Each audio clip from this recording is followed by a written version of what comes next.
Tagalog ng despair? Ano yung kabiguan?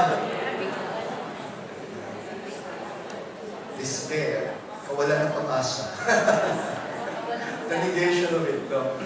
Yeah. Despair.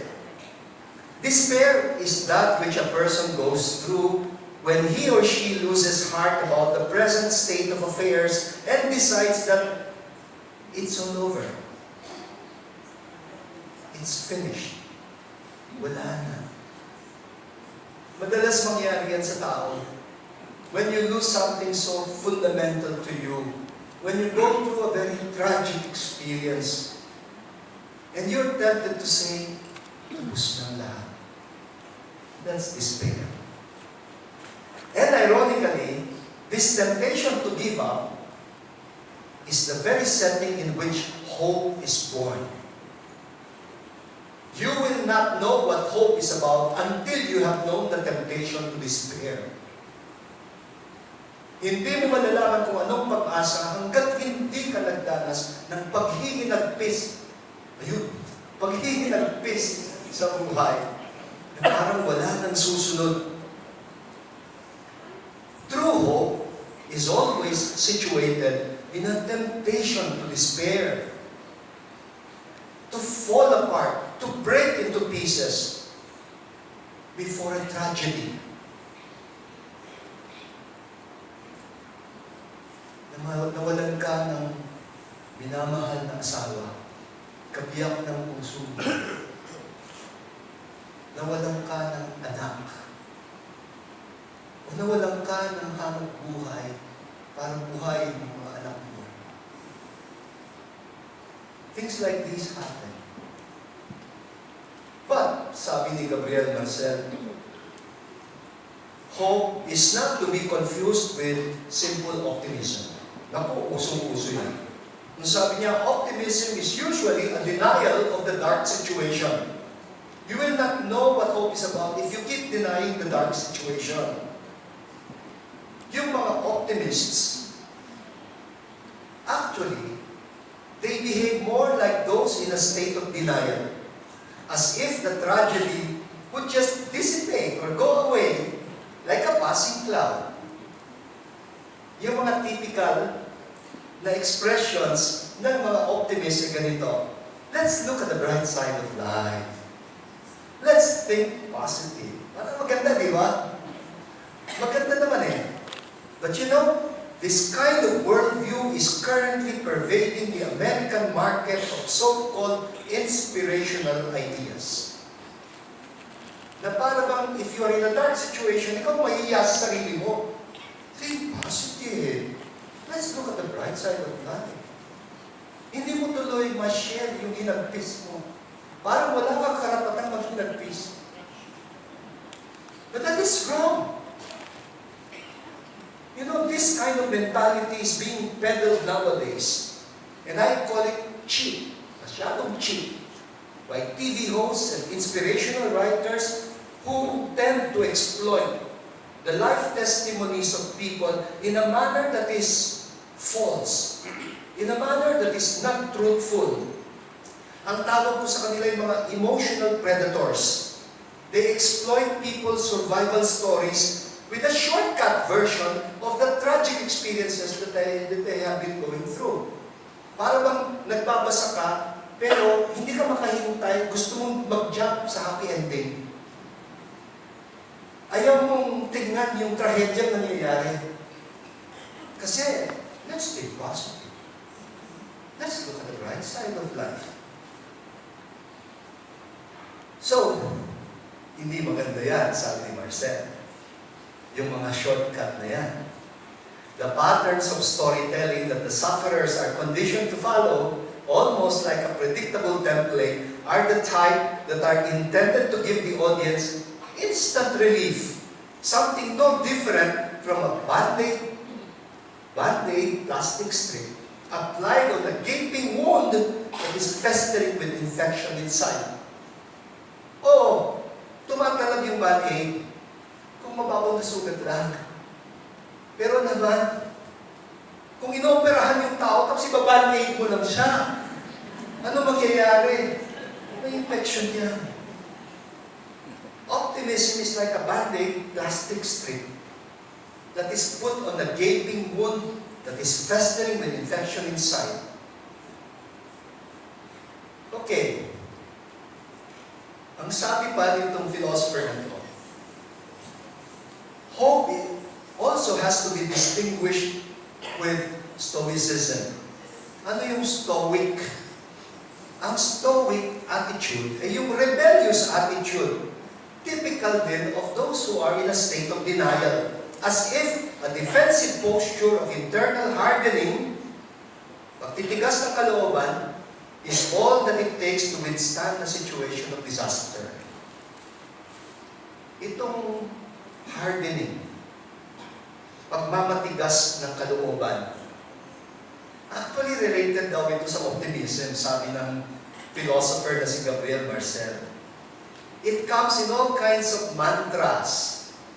Yung mga Stoics, sila yung nagsasabing, I will not cry. Hindi ko iiyakan yan. Yung hampas lupang lalaki yan. Pero umiiyak ang puso mo.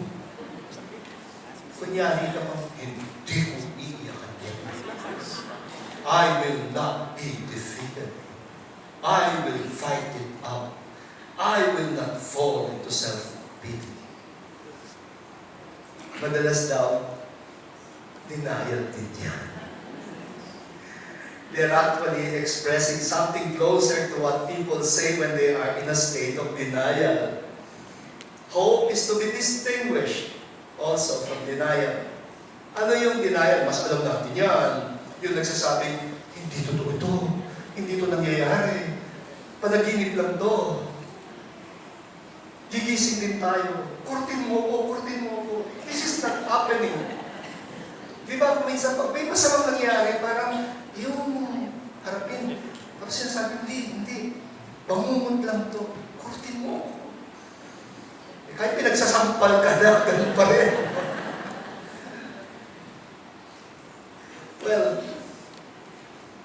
having tried to point out what hope is not, maybe now we can struggle to say what hope is. Or even just describe what it is like. You know, we can never begin to appreciate what hope is about without first starting with a basic appreciation of the experience of grieving by observing it up close. Ang sabi nga nung isang writer, C.S. Lewis.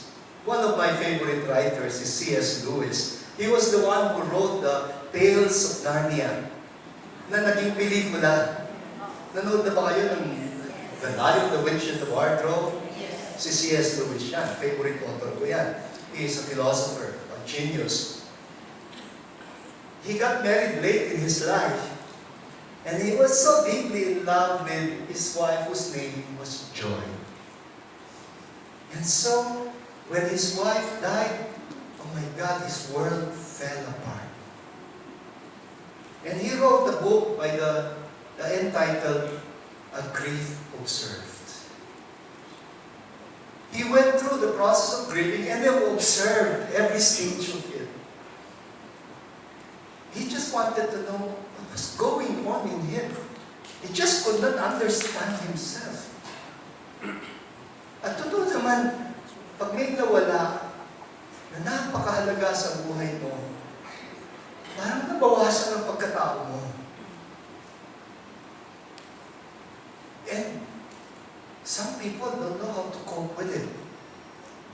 The experience of a tragic loss. Do you remember, may bisita tayo nung isang Christmas, nung Typhoon Yolanda. You remember that boy? Si Raf?